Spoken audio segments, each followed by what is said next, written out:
प्यारे बच्चों, welcome to my channel Verma study 2020 book लाना। मैं यूपी बोर्ड के क्लास 12 के छात्र छात्राओं के लिए जियोग्राफी सब्जेक्ट को हिंदी माध्यम से मैं फुल कोर्स कराऊंगा। यदि आप फुल कोर्स करना चाहते हैं तो मेरे चैनल को सब्सक्राइब कीजिए और बेल आइकन को प्रेस करना ना भूलें, ताकि जो भी वीडियो मैं अपलोड करूं उसका नोटिफिकेशन आपको सबसे पहले मिल सके। प्यारे बच्चों, मानव भूगोल के मूल सिद्धांत समाप्त हो चुका है। जो दूसरी बुक है भारत लोग और अर्थव्यवस्था, वो चल रहा है। उसमें चैप्टर 6 हम लोग पढ़ रहे हैं, जल संसाधन। आज चौथा वीडियो है, अर्थात पार्ट 4। इसमें आज हम लोग पढ़ेंगे कि जल की मांग। देखिए, जल की मांग मुख्य रूप से 3 क्षेत्रों में किया जाता है। एक तो है कृषि क्षेत्र में, कृषि क्षेत्र फसलों को उत्पादन करने के लिए, सिंचाई करने के लिए, और दूसरा होता है घरेलू क्षेत्र के लिए, और तीसरा होता है औद्योगिक क्षेत्र, उद्योगों के लिए। कृषि क्षेत्र में यह भी आपको बताया गया है कि जो जलीय स्रोत है 2 प्रकार का होता है, धरातलीय जल और भौम जल। भौम जल को ही भूगर्भिक जल कहते हैं, धरातलीय जल को सतही जल भी कहते हैं। देखिए, कृषि क्षेत्र में धरातलीय जल का 89% 89% उपयोग होता है, और भौम जल का ज़्यादा 92% कृषि क्षेत्र में उपयोग होता है भौम जल का। घरेलू क्षेत्र की बात करें तो धरातलीय जल है उसका 9% और भूगर्भिक जल का 3% घरेलू क्षेत्र में उपयोग होता है। औद्योगिक क्षेत्र में देखें तो धरातलीय जल का 2% और भौम जल का 5% उपयोग होता है। इसका मतलब यह हुआ कि कृषि क्षेत्र और औद्योगिक क्षेत्र में भूगर्भिक जल का उपयोग ज़्यादा हो रहा है। भौम जल को उपयोग करने वाले राज्यों पर नज़र डालें। सबसे अधिकतम उपयोग करने वाले राज्य जो भूगर्भिक जल का उपयोग करते हैं पंजाब है, हरियाणा है, राजस्थान है, तमिलनाडु है। मध्यम उपयोग करने वाले राज्य हैं गुजरात, बिहार, यूपी, त्रिपुरा, महाराष्ट्र। और सबसे कम उपयोग करने वाले जो राज्य हैं छत्तीसगढ़, उड़ीसा, केरल। कोई ज़रूरी नहीं है कि आप सबको रटें। अधिकतम उपयोग का तो जरूर याद करना पड़ेगा कि अधिकतम उपयोग भूगर्भिक जल का कौन कौन से प्रदेश करते हैं।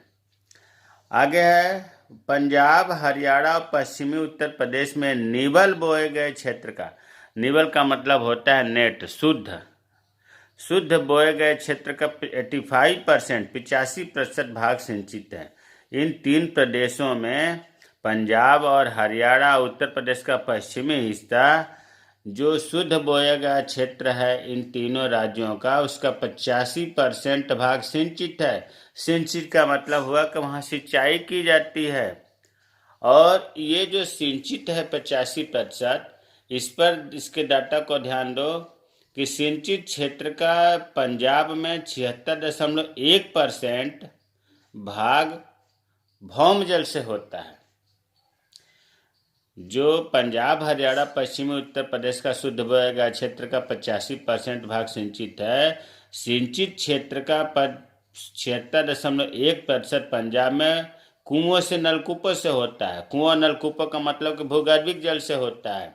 हरियाणा में 51.3% होता है कुआं नलकूपों से, भौम जल से। अब सोचो कि इस 2 प्रदेश में ही भौम जल का इतना उपयोग हो रहा है। यही तो कारण है कि इन प्रदेशों में, पंजाब में, हरियाणा में, तमिलनाडु में भौम जल की कमी हो रही है। ये पूछा जाता है कि क्या कारण है पंजाब और हरियाणा में, तमिलनाडु में कि भूगर्भिक जल की कमी हो रही है। तो आप यही बताएंगे कि पूरे जो सिंचित एरिया है, सिंचित क्षेत्र है, उसका 76% तो पंजाब में और 51% हरियाणा में केवल नलकूप और कुओं से सिंचाई होती है, भौम जल से होती है। इसलिए भौम जल की कमी होती है। अगला पॉइंट, राजस्थान और महाराष्ट्र में अधिक जल निकलने के कारण, राजस्थान और महाराष्ट्र में अधिक जल निकालने के कारण भूमिगत जल में फ्लोराइड का संकेंद्रण बढ़ गया। फ्लोराइड ये संदूषित मतलब जहर है। फ्लोराइड, आर्सेनिक, नाइट्रेट ये पानी को प्रदूषित करते हैं। तो राजस्थान और महाराष्ट्र में फ्लोराइड का मात्रा बढ़ गया है पानी में। पश्चिम बंगाल और बिहार में आर्सेनिक, जिसको संखिया कहते हैं, इसकी मात्रा बढ़ गई है, पानी पीने लायक नहीं है। ये ऐसा क्यों हुआ?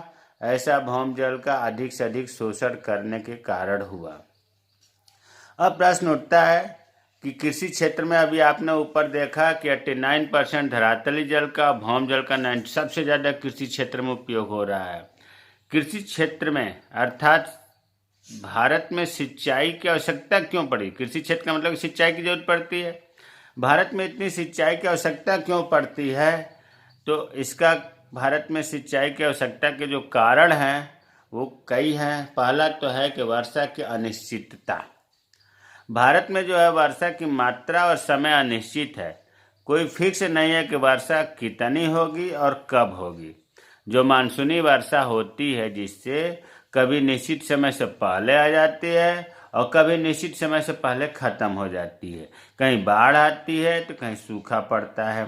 इस प्रकार मानसूनी वर्षा जो है उसकी अनिश्चितता के कारण ही अगर अच्छी उपज लेना है तो सिंचाई जरूरी है। तो वर्षा की अनिश्चितता का कारण है सिंचाई की आवश्यकता। दूसरा है वर्षा का असमान वितरण। असमान, पूरे भारत में जो वर्षा होती है उसका समान वितरण नहीं है। अब जैसे पूरे भारत का वार्षिक वर्षा का औसतन देखें तो 118 सेंटीमीटर है।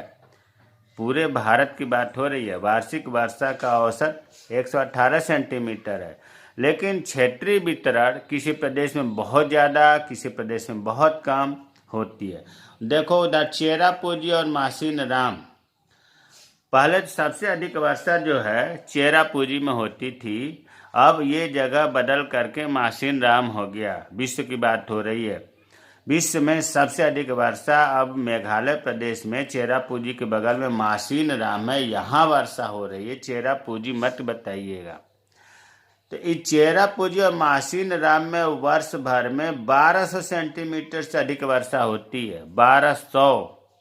अब इसके विपरीत देखो, पश्चिमी राजस्थान में और लद्दाख में प्रतिवर्ष मात्र 20 सेंटीमीटर से भी कम वर्षा होती है। कितनी असमानता है। इसी जगह मासीन राम चेरापूंजी में 1200 सेंटीमीटर और इसके विपरीत देखो पश्चिम राजस्थान और लद्दाख में 20 सेंटीमीटर से भी कम वर्षा होती है। तो ये जहाँ कम वर्षा होती है, अगर वहाँ अच्छी फसल का उत्पादन करना है तो सिंचाई की आवश्यकता पड़ेगी। तो सिंचाई की आवश्यकता अब तक दो बताया गया। पहला बताया गया वर्षा का अनिश्चितता, दूसरा बताया गया वर्षा का असमान वितरण। तीसरा है वर्षा का कुछ महीनों तक सीमित होना। अपने भारत में वर्षा ऋतु में तो खूब बारिश होती है। 80% तक वर्षा जून से सितंबर तक केवल 4 महीनों में ही हो जाती है। 80% वर्षा जो है जून से सितंबर तक ही 4 महीने में हो जाती है। और भारत जो है उष्णकटिबंधीय देश होने के कारण ग्रीष्म ऋतु में तापमान ऊंचा रहता है, जिससे पानी की जरूरत पड़ती है सिंचाई करने के लिए। मतलब ग्रीष्म ऋतु के 4 महीनों में सिंचाई करना ही पड़ेगा। तो सिंचाई की आवश्यकता का एक कारण ये भी है। चौथा है जनसंख्या वृद्धि। जब जनसंख्या तीव्र गति से बढ़ रही है तो इनके लिए खाद्यान्न पैदा करने के लिए, अतिरिक्त खाद्यान्न पैदा करने के लिए, अच्छी फसल उत्पादन करने के लिए सिंचाई का उपयोग किया जाएगा। पांचवा है कुछ फसलों को अधिक जल चाहिए।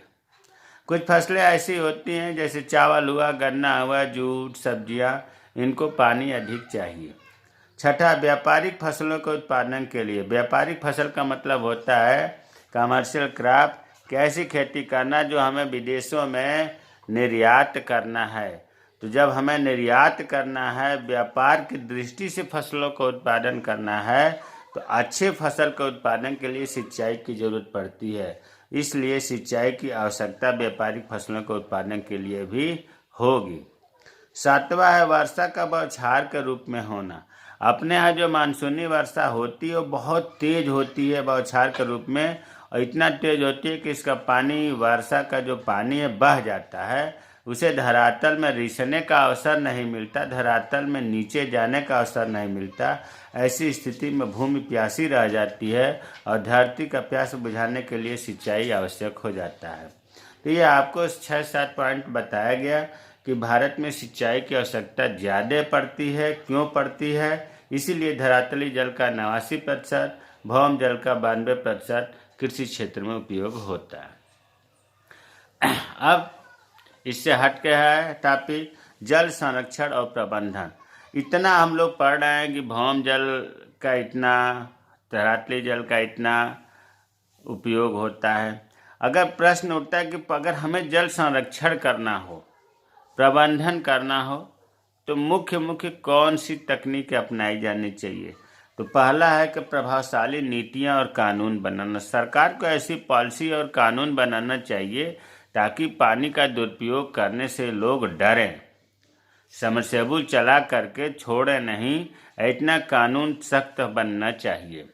दूसरा है जल बचत तकनीक और विधियां अपनाना। ऐसी टेक्निक अपनाई जाए जिससे जल की बचत हो। जैसे मान लीजिए कि खेती किया जा रहा है और खेती में अगर बागवानी है, बाग है, तो इन्हें थाला विधि से सिंचाई करना चाहिए ताकि पौधों के जड़ के पास सीधे पानी पहुँचे और बाकी खेत पानी भरने से बच जाए। तो ये जल बचत तकनीक है, इस प्रकार की खेती करना चाहिए।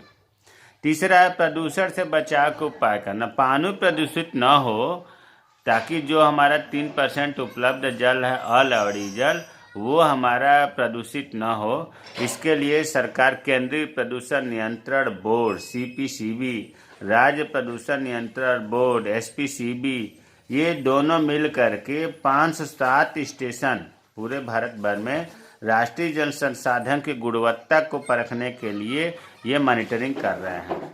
दोनों केंद्रीय प्रदूषण नियंत्रण बोर्ड और राज्य प्रदूषण नियंत्रण बोर्ड, ये दोनों मिलकर के 507 स्टेशनों के राष्ट्रीय जल संसाधन की गुणवत्ता की मॉनिटरिंग कर रहे हैं। इसके अलावा गंगा को शुद्ध करने के लिए नमामि गंगे अभियान चलाया जा रहा है। चौथा है जल संभर विकास। इसके लिए हमने स्पेशल वीडियो बना दिया था, वीडियो 70, उसे आप पढ़ें। जल संभर विकास क्या है, इसका उद्देश्य क्या है। पांचवा है वर्षा जल संग्रहण। इस पर भी हमने वीडियो 71 बना दिया है। छठा है जल का पुनः चक्रण और पुनः उपयोग होना चाहिए। जल का पुनः चक्रण और पुनः उपयोग अधिक से अधिक होना चाहिए, क्योंकि देखिए जैसे उदाहरण दिया कि कम गुणवत्ता के जल का उपयोग, जैसे मान लीजिए कि किसी औद्योगिक से जल निकला है, उसकी गुणवत्ता कम है, पीने लायक नहीं है। शोधित अपशिष्ट जल है, अपशिष्ट तो है, उसे शोध कर दिया गया, शुद्ध बनाया गया, लेकिन फिर भी पीने लायक नहीं है क्योंकि गुणवत्ता कम है। तो ऐसे जल को उद्योगों के लिए शीतलन मतलब कोल्ड स्टोरेज में प्रयोग किया जा सकता है। अग्निशमन फायर ब्रिगेड में इसका प्रयोग किया जा सकता है। इसी तरह से नगरीय क्षेत्रों में अगर स्नान और बर्तन धोने के जो जल है, इसको हम बागवानी में प्रयोग कर सकते हैं। वाहनों को धोने के बाद जो प्रयुक्त जल है उसे बागवानी में उपयोग कर सकते हैं। तो इस प्रकार से जो है हमने 6-7 बताया जल संरक्षण और प्रबंधन की विधियां हैं। अब है सिंचाई। सबसे ज़्यादा कृषि क्षेत्र में पानी का उपयोग होता है सिंचाई के लिए। इसके लिए भारत की बहुउद्देशीय नदी घाटी परियोजनाएं चलाई गई है। भारत की बहुउद्देशीय, देखिए नाम से लग रहा है बहुउद्देशीय, जिस परियोजना से बहुत से उद्देश्यों की पूर्ति होती है उसे हम कहते हैं बहुउद्देशीय परियोजना।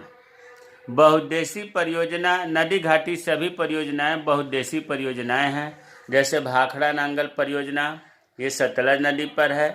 पंजाब, हरियाणा, हिमाचल प्रदेश, राजस्थान इससे लाभान्वित होते हैं। दामोदर घाटी योजना दामोदर नदी पर है।